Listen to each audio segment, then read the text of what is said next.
பசியை பத்தி பேசுங்க, வேலையை பத்தி பேசுங்க, நாட்டு முன்னேற்றத்தை பத்தி பேசுங்க. ஜாதி அதுக்கெல்லாம் இங்க நடக்காது செல்லம். என்ன செல்லம் தெரியும் காவேரி உனக்கு?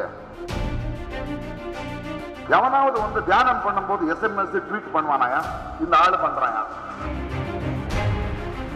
அவன் தியானத்துல உட்காந்துருப்பானா, கண்ணாடி போட்டு கண்ணு மூடுவானா, 100 கேமரா சுத்தி வச்சுப்பானா, காஸ்டியூமோட இருப்பானா, இவ்வளோ என்னது ஊதுபத்தி வச்சிருக்கான். போனாதான் ஊதுபத்தி வச்சிருப்பாங்க. அவளுக்கு ஊதுபத்தி வச்சு மூச்சு வாங்க முடியுமாயா? சைனாக்காரன் இங்க வச்சுட்டு ஊஞ்சல்ல தூங்குறான். அவன் 40,000 கிலோமீட்டர் வாங்கியிருக்காங்க. அவனை கேட்கறதுக்கு வக்கு இல்லை. நான் தெளிவா இருக்கேன். பிரச்சனை என்னன்னு எனக்கு தெரியுது. புரியுதா? அதை சொல்லுங்க அவனுங்களுக்கு.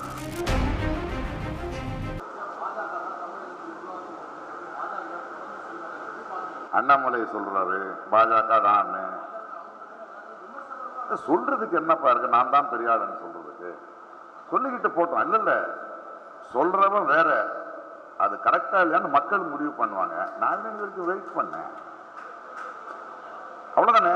நான் தான் சரி. நான் திடீர்னு ஒரு புதிய நடிகன் வருவான், உலக ரசிகர் மன்றம்னு போட்டுக்கலாம். அதுக்கு உலகத்துல ரசிகர் இருக்குன்னு சொல்ல முடியுமா? போட்டுக்கிறது அவனோட உரிமை, பேசுறது அண்ணாமலையோட உரிமை. நாம யார் அதை கேட்கறதுக்கு? அதை என் மேல திணிக்காதேன்னு சொல்றேன் இல்லையா? கனவுலையாவது நடக்கிற விஷயமா அது பாஜக தமிழ்நாட்டில் வந்து பெரிய கட்சியாகி முதல்வர்கள் ஆகுறது. சொல்லுங்களேன், என்ன செஞ்சிருக்காங்கன்னு அவங்க எங்க? தமிழ்நாட்டு தெரியாதுன்னு சொல்லுங்க அந்த அண்ணாமலைக்கு. தமிழ்நாட்டை விட கடவுளை கும்பிடுற கோயில்கள் இல்லை வேற எங்கேயோ. தமிழ்நாட்டை விட கோயிலுக்கு போற மனிதர்கள் இல்லை. ஆனாலும் அந்த கடவுளை அரசியலுக்கு எடுத்துட்டு வரல. அதுதான் பெருந்தன்மை தமிழ்நாட்டில். பசியை பத்தி பேசுங்க, வேலையை பத்தி பேசுங்க, நாட்டு முன்னேற்றத்தை பத்தி பேசுங்க. ஜாதி அரசியல் இங்க நடக்காது செல்லம், நடக்காது. நெக்ஸ்ட்.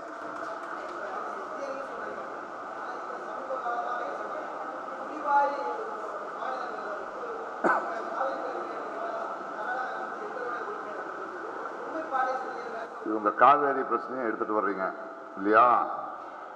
இப்ப காவேரி பிரச்சனை இருக்குல்ல, அது மக்கள் பேசுற பிரச்சனை கிடையாது. நான் 2 நிமிஷம் சொல்லட்டுமா காவேரி பிரச்சனை? இவருக்கு என்ன செல்லம் தெரியும் காவேரி உனக்கு? இயற்கையில எல்லா நதிகளும் ஒரு இடத்துல ஸ்டார்ட் ஆகி இன்னொரு இடத்துல முடியுது.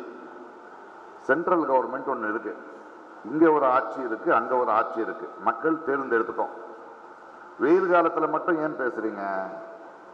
அது 1000 விஷயங்கள் இருக்கு. அது ஒரு சின்ன ஆறு, கங்கா இல்லை, அது கிளம்பி வருது. அங்க மேல இருக்கிற காட்டை உடைக்கிறாங்க, தண்ணி கம்மியாகுது. காவேரி ஆறு பூரமா வந்து மணல் எடுக்கிறானுங்க, இருக்கிற தண்ணி வெளியே வருது. ரெசார்ட் கட்டுறாங்க. எல்லா இடத்துலையும் கரும்பு விவசாயிங்க இருந்தவங்களுக்கு தண்ணி அதிகமா வேணும். காவேரி கட்டினது, டேம் கட்டினது பெங்களூருக்கு தண்ணி கொடுக்க இல்லை. ஆனா பெங்களூருக்கும் தண்ணி போகுது, இங்க வர்றதுக்குள்ள முடிஞ்சிடுது. இவ்வளோ பிரச்சனைகள் இருக்கு. அதுக்குள்ள வந்து அந்த காவேரி ஆறு பக்கத்துல 3-4 ஊர் இருந்தது, 15 ஊர் ஆயிடுச்சு.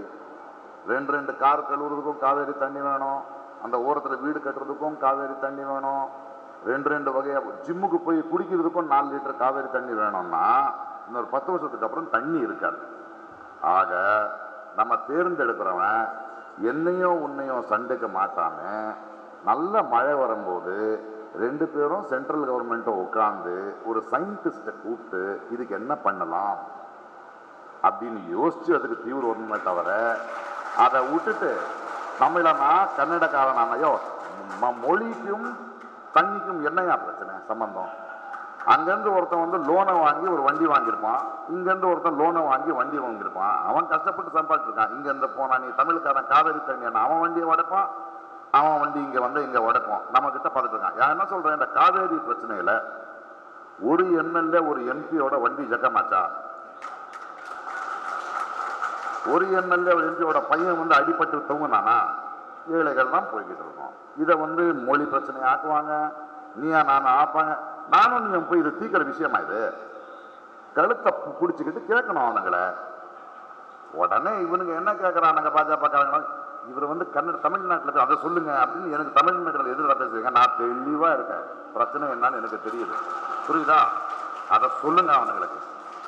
பிரச்சனையோட மூலத்தை பார்க்க மாட்டானுங்க, மொத்தம் காஃபி வளர்க்குறாங்க.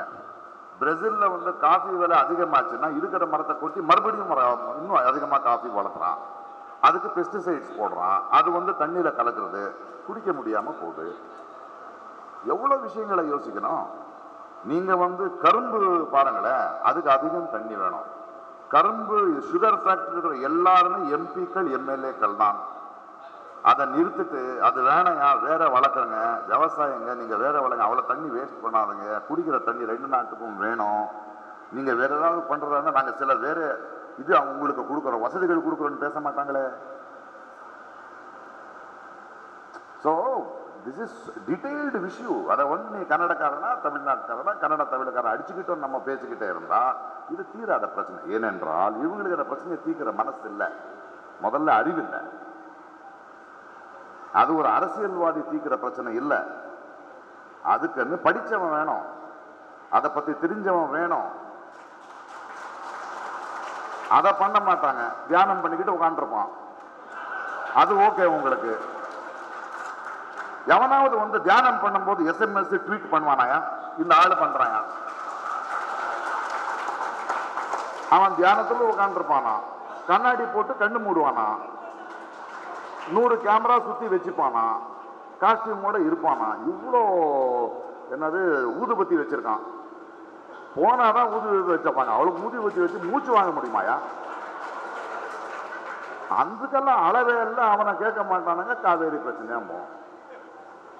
இங்க இருக்கும்போது தமிழ்நாடு தப்பா தமிழ் பேசுறான், ஓகே, அதாவது முயற்சி பண்றேன்னு விடலாம், வேட்டி கட்டிக்கிறான். சைனாக்காரன் இங்க வச்சு ஊஞ்சல்ல தூங்குறான். அவன் 40,000 கிலோமீட்டர் வாங்கியிருக்காங்க, அவனை கேட்கறதுக்கு வக்கு இல்லை. இங்கிருந்து ஒடிசா போறான், தமிழ்நாட்டுக்காரன் ஆளக்கூடாது, சாவி எடுத்துட்டு போறாங்கிறான். மறுபடியும் கன்னியாகுமரியில வந்து தியானத்துல உட்காந்துக்கிட்டு இருக்கான். இவர் வந்ததுக்கு அப்புறம் தான் எனக்கு நெஹ்ரு தெரிஞ்சாரு, விவேகானந்தர் தெரிஞ்சாரு, கன்னியாகுமரி தெரிஞ்சது, மகாத்மா காந்தி எனக்கு முன்னாடியே தெரியும். இவன் படிக்கல, அதனால இவனுக்கு தெரியாது. இல்ல அவன் பாக்கெட்ல இருந்து சொந்தமா 1 ரூபாய் எடுத்திருந்தா, ஒரு 500 ரூபாய் எடுத்திருந்தா காந்தி அங்கேயே பார்த்திருப்பான்.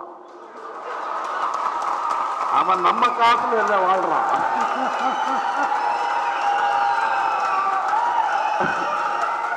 அவன் கஷ்டப்பட்டு சம்பாதிச்சு பாக்கெட்ல இருந்து எடுத்து பார்த்தா அது காந்தி அப்படின்னு சொல்லியிருப்பான். தெரியாது அவனுக்கு.